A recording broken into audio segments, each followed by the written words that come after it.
upang tayo ay makaiwas sa pagsabog ng tangkay ng LPG gas at maproteksyonan ang ating buhay, ari-ari at mga ipinundar ng kabuhayan. Ito yung ating gamitin. Ito yung safety device auto gas controller. At meron siyang 4 na pangsyon. At ang unang pangsyon nito mga kabayan, yung automatic leakage detector. Ibig sabihin kapag na-detect niya na may butas, hindi siya mag-release ng gas.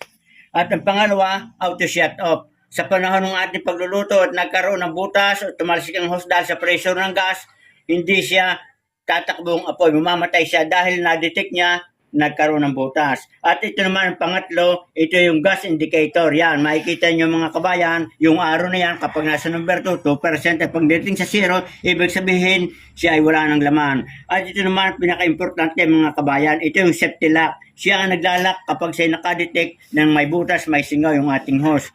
At siya rin ang kailangan nating i-post kapag tayo magsisindi ng stove, kapag tayo nagpalit ng tangke. So yan mga kabayan, ipapakita ko sa inyo yung actual. Ilalagay ko yung hose. Tapos para siya mag-release ng gas, kailangan i-press natin itong safety lock. Dahil pag hindi natin i-press, hindi siya mag-release. Ito, sisindihan natin ang stove. Yan, kita ninyo, 2 stove yan. Yan, pare siyang malingas. Yan, kita ninyo. Ay kung halimbawa mga kabayan, sa panahon ng ating pagluluto, bigla nagkaroon ng butas itong ating hose.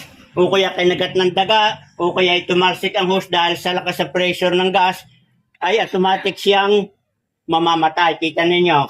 Kasi, yan. Huhubutin ko, tinyo.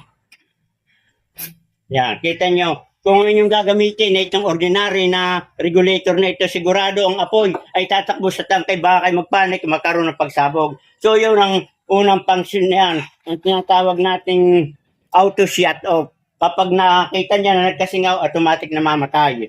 At ito naman ang aking papakita sa inyong isa pang function mga kabayan. Ito mga kabayan, ilalagay natin dito. Itong isang hose na ito ay butas.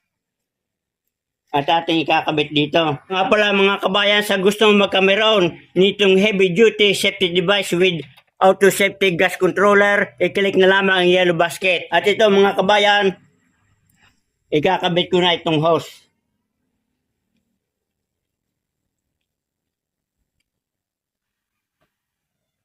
Ito ang pangalawang function nitong ating safety device na heavy duty ito. Kita nyo ito mga kabayan, yan ay butas.